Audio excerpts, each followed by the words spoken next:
City Alexandra. Welcome back to Tom Plays Universalis 4 for absolute beginners. We're back with the Ottomans. Not doing too badly, and we're sort of eyeing up Kazan. Also, wouldn't mind taking stock of our current missions. So we're currently trying to build a treasury, so we should try and make sure we're actually making some money. Create a grand fleet. We can't be too far off that by now, surely. We've got 20 galleys.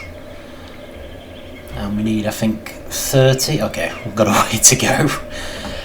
Assemble an army. We need an army. Well, that's just going to happen naturally as the country grows. And conquer Serbia. So that's going to be for the next attack when we probably attack Hungary. Depending on whether we have an easy way to get to Venice. Okay, for now, Kazan. What can we claim on? Right, apparently we have 4 provinces we can fabricate a claim on. So these will be all the coastal provinces. And also Azaraba. Let's do a claim on Azaraba first, because that's the most important, because we want to push towards the northeast. Second claim probably should be here. I think there actually is a land bridge here between Kirim. So that would be a great next place to attack. But we do have the option of 2 more provinces, so it's worth leaving the spies in place, seeing as they haven't yet been caught. Okay, where are we up to in terms of military tech? Kazan are on 8. We're on 9. We're ahead. We're not ahead of the Mamluks though. We're also not ahead of our allies. And we're not ahead of Hungary. So yeah. Oh, heck, and we're actually behind Wallachia, who is becoming uncharacteristically powerful here. Having taken full advantage of a collapse of Hungary. I see Lithuania is actually doing quite badly now as well, despite having allied them recently. It's a bit of a concern, but we'll see how they go. Poland still exists, but sadly reduced. I say sadly, they're usually the biggest threat in the north to the Ottomans, so actually I'm quite pleased about it. Probably only really have to worry about the Mamluks now.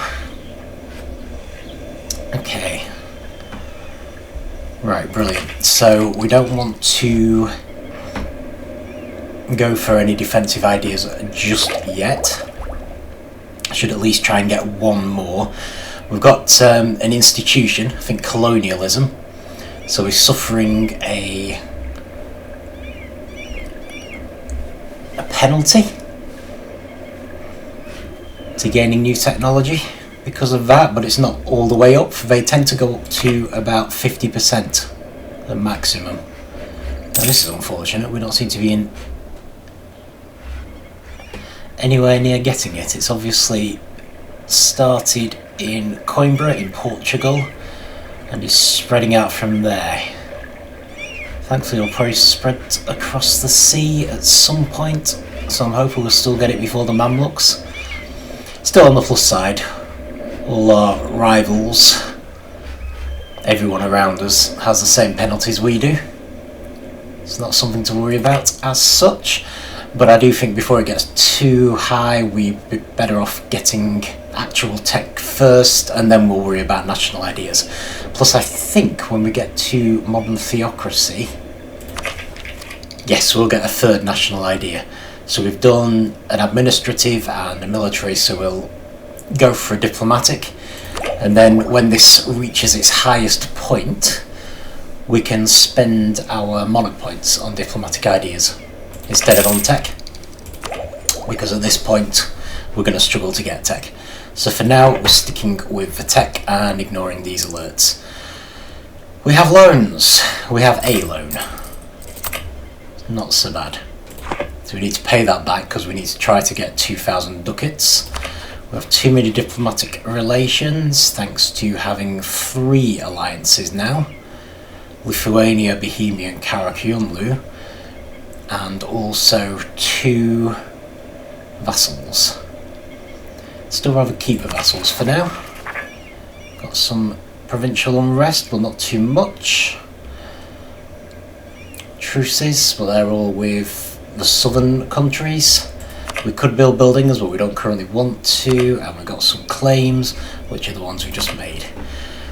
Brilliant, brilliant. Right, so, speed up time. We want to get our manpower back, which is currently at 0. And that's more or less literally just going to be a matter of time. We also want to get this third army up to scratch if we possibly can. Spy networks. Austria's no longer a valid rival. I think I'd actually completely forgotten to...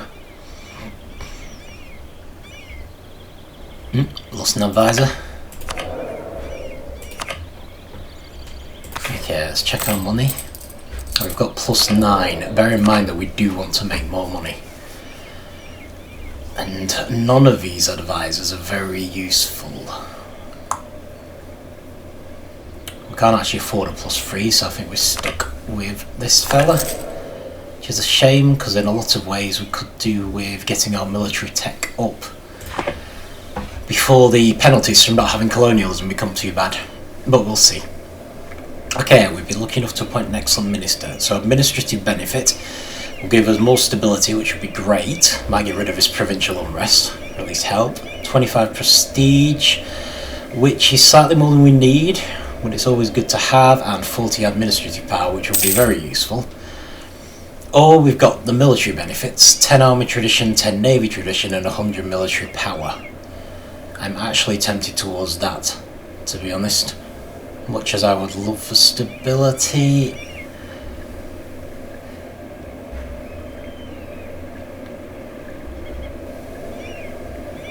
We are doing a lot of attacking. I think the army tradition could come in extremely useful. And it is more military power. Yeah, let's do that one. We'll go for the next level of military tech. So there we are. We're already there. We're going to change our cavalry to Spahi cavalry. And, oh, we've also got a new type of cannon. So our guns are slowly becoming more effective. So we've got the relatively light cannon. This is a fairly heavy one. Long range but not very accurate. And lightweight. So basically we're swapping defensive shock for defensive morale. I'm not enough of an expert on the military side to pick these, so I will just go with one of them. So one of the other nice things about the Ottomans when you're a beginner is they often don't have many choices. Some of the nations will give you occasionally up to like 4 choices as to which military unit you want to choose, and without going deeply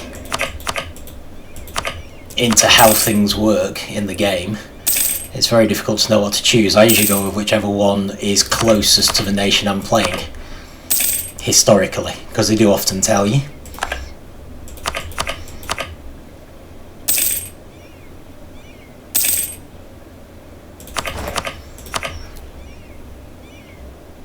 I see, this is what Saxony's doing, not really our problem. Okay, modern theocracy. And we've gained a new national idea. Not national idea, a new idea. These are the national ideas. And we get those because of our nation. Okay, so we definitely want diplomatic this time. So then we've got one of each type for when we can't easily get tech. So, options. I don't know if I've gone through this, but I did try espionage ideas at one point because we do fabricate a lot of claims. I find that the random events are really negative, so it really put me off having them. They're like, they seem fine with the things you get, but a lot of the time when you have an idea, you get random events firing, and a lot of the time they are positive, whereas here it's all about, ooh, no one trusts your diplomats anymore and stuff, and yeah, it's not good. Maritime, useless. Exploration, we're not being a colonial nation, useless. Trade ideas is good for making money. Not against trade ideas, but generally the best ones will be diplomatic or influence. I think influence helps us with our vassals and with things like annexing them, so it would be very useful for us because we're actually doing that a fair bit. Diplomatic's great for having multiple diplomatic relations, extra diplomats, things like that, because we're always running out. I think though, given the whole vassalization business, I might go with influence on this occasion. Okay, so there we go. Converted estate. So we'll just keep that going. It's very slow, and of course we keep adding new states, and it's not a major concern, but nonetheless it will help with stability, so definitely not against it.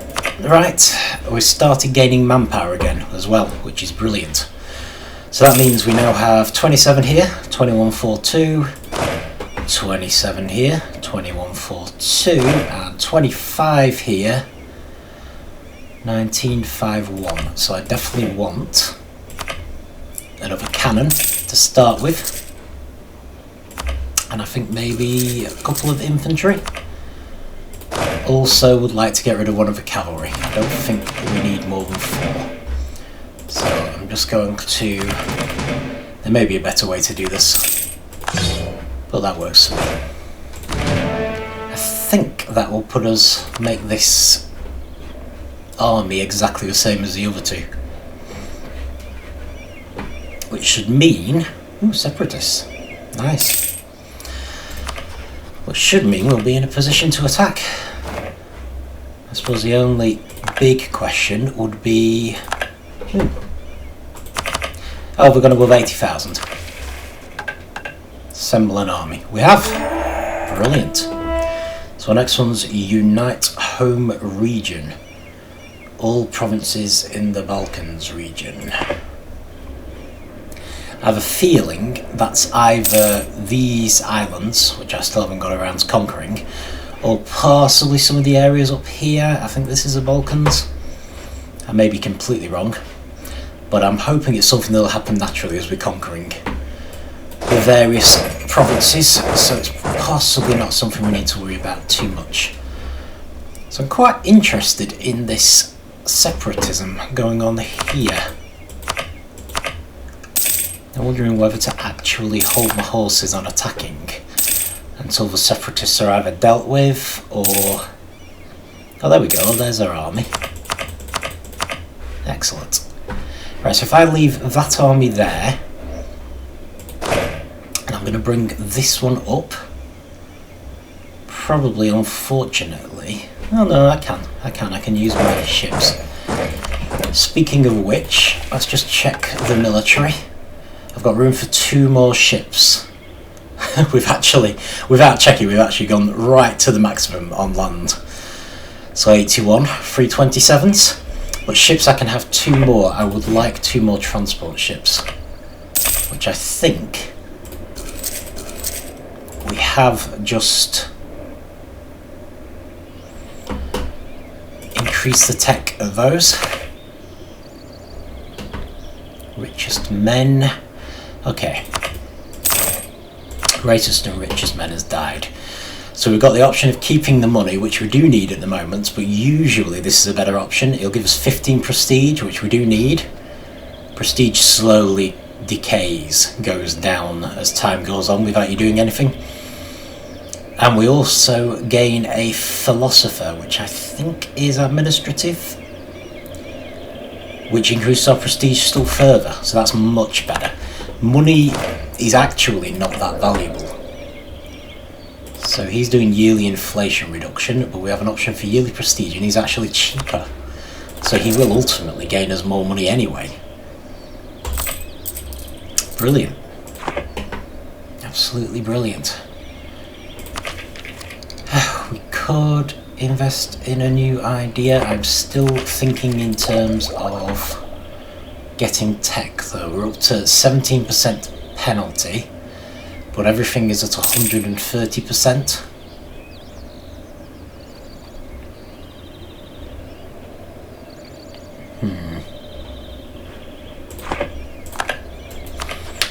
So we are on military tech 10. Actually, to be honest, I think it probably makes sense to switch to national ideas now, to ideas. Because we're quite away from getting a tech increase. We've got a plus 130% from being so far ahead in technology anyway. And the institution's tech penalty is just going to grow. And everyone else is suffering it at the moment anyway. This is slowly moving across the coast, so it will reach us. Well, for the time being we can probably ignore it, but we might be better off just going with ideas. So okay, plus this will get us more money. Strengthen our income. Income from vassals plus 25%. We've also gained a plus in cavalry combat from our national ideas, which is good. Should be helpful. Okay, so what I want to do is I'm going to have one army in Kuban and I'm going to have one army in Kirim. So I may as well start moving them across. It makes it a little bit obvious that I'm about to attack. But hey, if you can't figure that out anyway, then they're obviously not paying attention. This isn't too bad actually. We do have enough transport ships to transport our army in 2 goes, so maybe I didn't need extra transport ships. I could have gone for more galleys to the Grand Navy. But never mind, I think this is one we've had before. Artisan Helber has reached local guildsman with great influence. Yep, we are the only ones who have influence around here. Thank you very much. Nothing against guilds, but they do not in any way have more authority than us. Okay, so we rebuild this army. Lost a few troops in the transit. We're slowly getting more manpower. I think we're not going to have many problems with Kazan. They're still on military tech 9 while we're on 10. So let's pay this loan off just to get rid of it. I'm going to start building up money, and we are hopefully soon going to be in a position to fabricate one final claim on Ingil.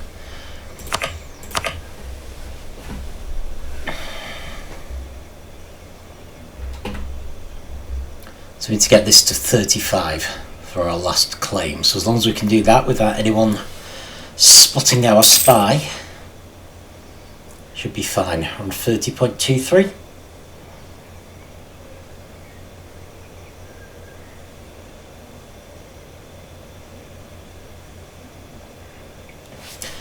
Feel like I need to speed up again. Speed down to 4. 33.1, 33.01, 34.40, so it's going to be this time. We're going to have a claim and then we can attack. Brilliant. Final claim, Ingil. We cannot actually make any further claims. So, I realise I've just accidentally moved only one set of troops. That's a bit silly. I'm going to move... Who's this? That's Lithuania. That's fine. I'm going to move these guys to Sea of Azov.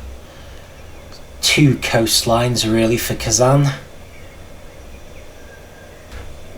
Hard to say which is the best option. In fact, to be fair, I might even just split my forces.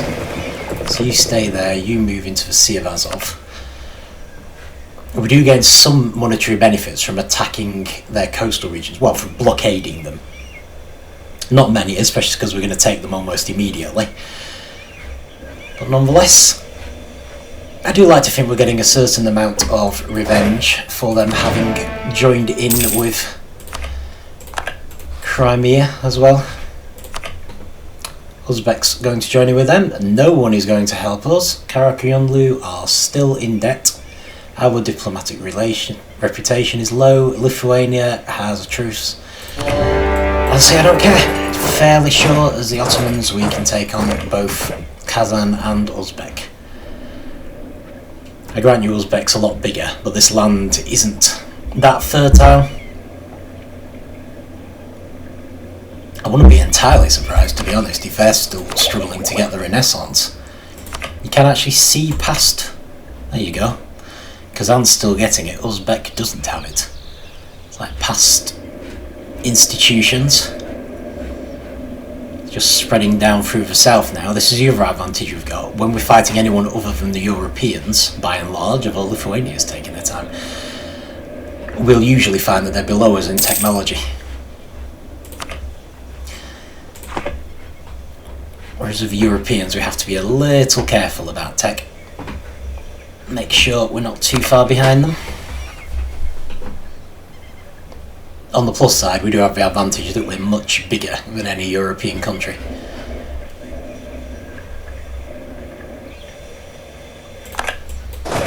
Yes, it has rather, hasn't it?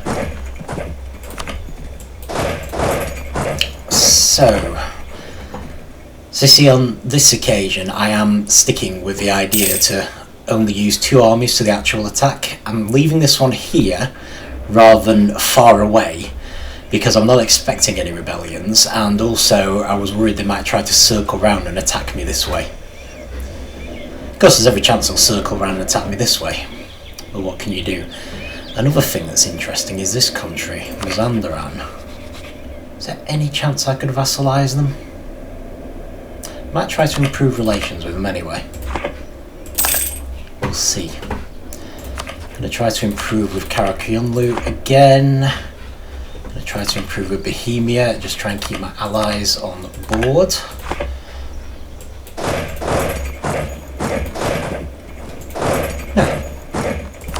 Once again, I've completely forgotten I had vassals. But yeah, vassals are very useful. I could probably do with taking Uzbek out first, really. Just to try and get them to make peace. However, there's no enormous hurry on this one, I don't think.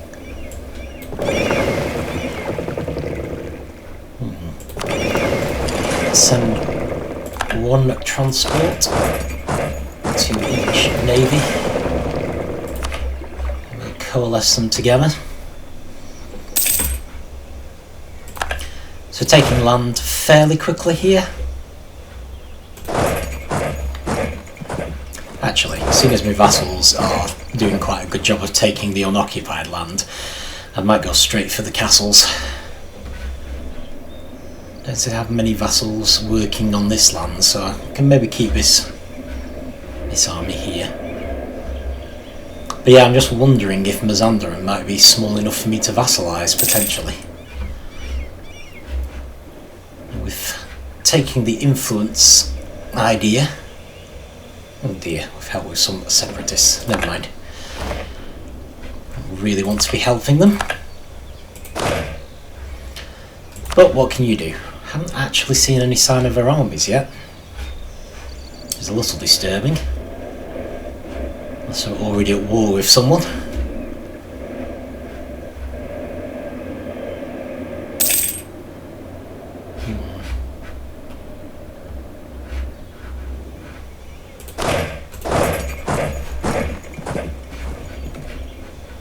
Oh well, siege has begun. Oh, here's our army. No, that isn't their army. The siege hasn't begun. It's me not paying attention. That's a very minor army. Who's this? Down, occupy that Oyrat.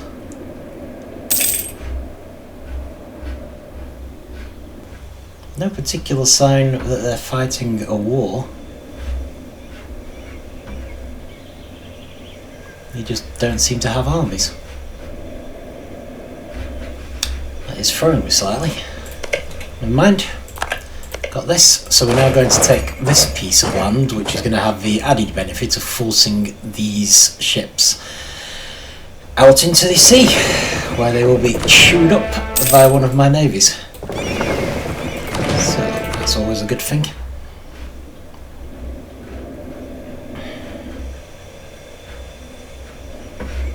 One thing we don't want is for the war to go on too long, because our own citizens will get fed up of it. So I wonder if, given that I'm only after 4 provinces, I should maybe keep an eye on how soon they're willing to give me those provinces. It means I'll miss out on certain amounts of money and benefits, but it could also mean no diplomats. Okay, that's a drawback. I need to pull a diplomat back from Karakiunlu. I think Bohemia is going to be more important to me, given I'll be attacking Europe next.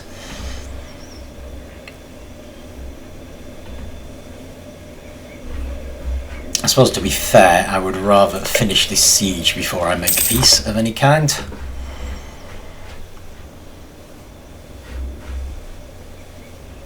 But I might send these guys straight for a castle once I've taken this last piece of land. I know it's not really the last piece of land, but I do have other vassals. Fairly sure they will take it sooner or later if I leave them to it. It looks like these guys are already going over from Astrakhan. Actually, thinking about it, it might be worth holding on a bit longer in this war, because last time I beat Kazan they did give some land to my vassals, so we might be able to make the vassals a little more powerful. Okay, intriguing. Right, so Sinop gets local fortification until the end of the game, which I think this early on in the game is quite worthwhile, rather than having a new advisor who could die tomorrow for all we know. So let's let him stay home. Oh, this is good. This is what I wanted. I'm attacking some of the troops on the way up. So the vassal armies don't have that many troops in them, so the more troops I can take out, let's see if I can take these guys out, the more free my vassals will be to just wander around taking unoccupied land, as in land with no castles on or armies. It's definitely worth attacking a few armies on the way past. See, they've taken that land already. Probably have no good reason hoping this vassal's winning.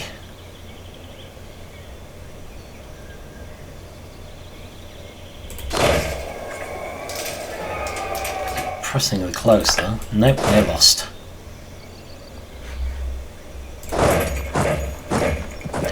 I should perhaps see if I can attack them, although it doesn't look like it, unless I'm able to step into here.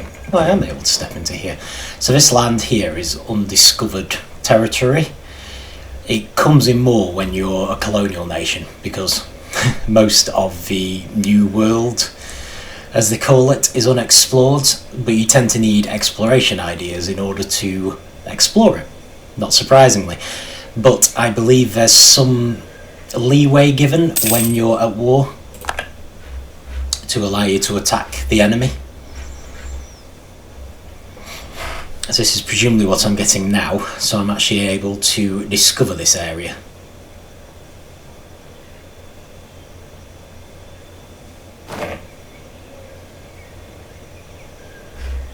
A little alert to say we've suffered casualties. No enormous surprise. I can probably actually bring my navy home. Make it back into a single navy. Okay, ideas. We're going full on for the ideas now. Need to get every idea going. It does mean that we'll probably still find ourselves with big penalties, but to be fair, our current penalties for being ahead of our neighbours are enormous. They're much bigger than we get from the institution, which will top out at 50%. So even if we end up having to get tech with the institution penalties in place, we'll probably still be better off. Oh, excellent. Military technology cost is minus 10%. Might want to change my mind about the military tech then.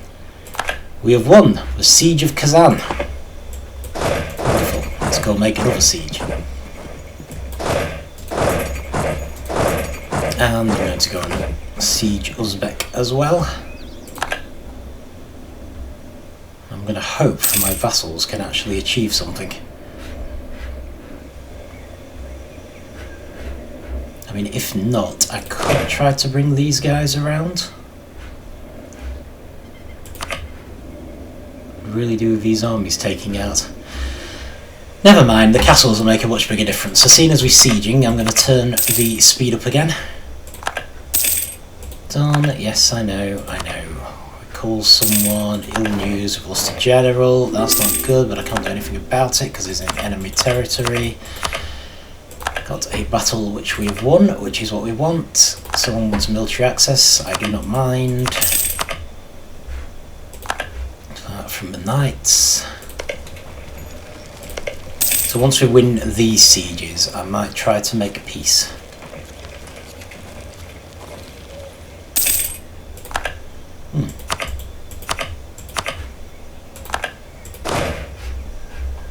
Having said that, I might try to destroy this army first. Who's this? Uzbek. Looks like. I can see they're going to cause big problems for my vassals.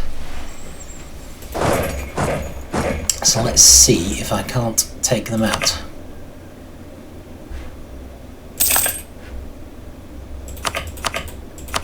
Having said that, they are Uzbek. Can I make peace with Uzbek? They will give us some cause to one of my vassals. Yes, please. Very much yes, please.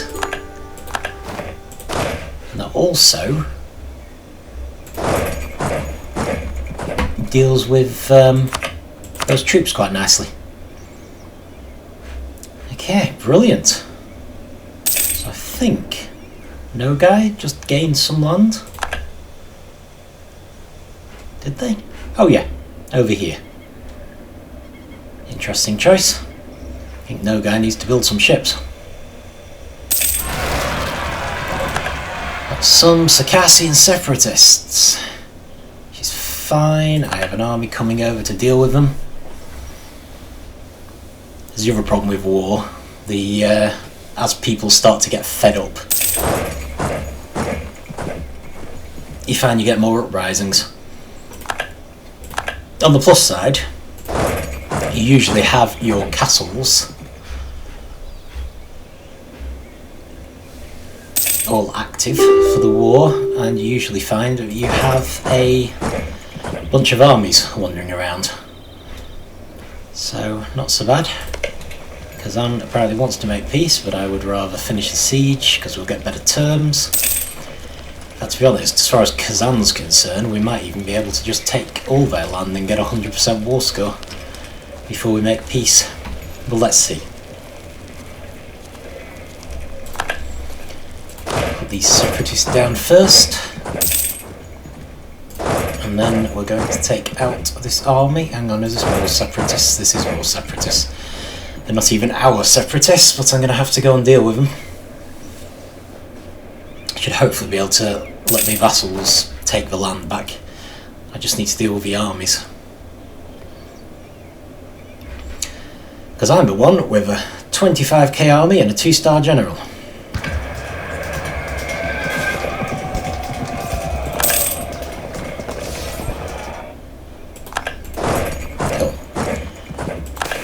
It's kind of a symbiotic relationship between us and our vassals.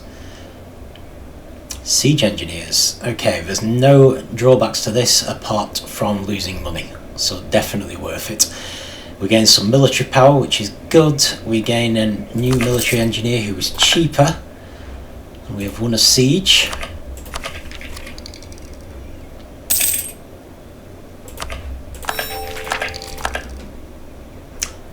Actually wondering about going for the next tech level.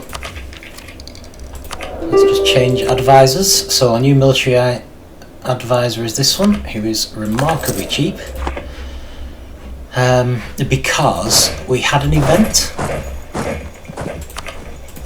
just a bit ago which gave us cheaper military technology. I think it's questionable, to be honest, as to whether we can get it. We might end up going for the idea anyway. Unless the idea is amazing, which it isn't. It's purely defensive, but at the moment people don't tend to attack as much. So we don't really need it. Let's take another bit of land. think we've nearly reached the point where... Yeah, we're on 99%, aren't we? I just wish I could stomp this army. Might give a bit of thought to this. I suppose it would cost far too much in terms of military skill to make Kazan a vassal. Nice that it would be. Ooh, what have we got? Royal Architects. We get till the King's death. Construction costs improved. Development costs improved. Or we can enlist his services for a short time. I might do that one. I just hope the Sultan doesn't die anytime soon. The Padishah. He's doing a great job of running away.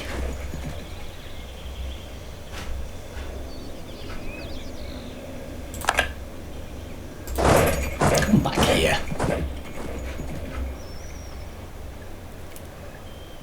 I should have kept that advisor with military manoeuvre. Right, okay, let's see what we can actually get. Because we've technically got the whole country, we've just got this one army knocking around. Okay, suggested demands, we get the four things we were going for. We also, Astrakhan gain something and we get a load of money. We can't make them into an Ottoman vassal, so I think the suggested demands are probably fine. So we get those four, and Astrakhan gets, I'm hoping this? Yes. Okay, that's fine. So Astrakhan has now become a cohesive nation. Still under our rule, of course, which is what we want. Conveniently, our army is in the right place to get back to our lands where it's supposed to be, and we need to call for more provinces. The other advantage of giving land to your vassals is that they can do any coring for you. The disadvantage is if we come to annex them later, which we will eventually, it'll cost us more in diplomatic points. But it's fine, that's great. We have taken some land from Kazan, made a bit more progress in the northeast. So our next plan, once we've put down the Montenegrin separatists, is going to be picking a European nation to attack.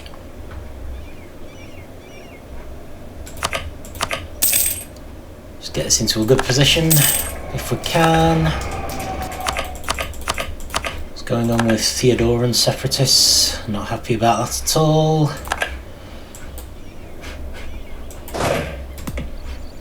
Drat. Okay. Well, first thing first, need a general. The second thing second, is there any possibility I can get Genoa to give me military access? I can. Just good news. So we can just go put down this rebellion as well. Accidentally put down Genoa's rebellion while we're at it, which was probably a mistake, but never mind. Maybe Genoa will be happy and will, you know,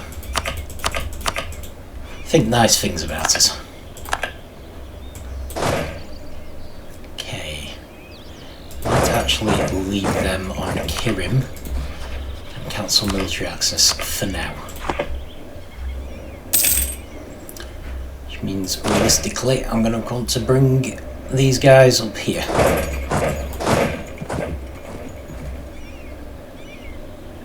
Anywhere with a good supply limit? Ragusa has a good supply limit. Maybe attacking Hungary. Next, haven't decided.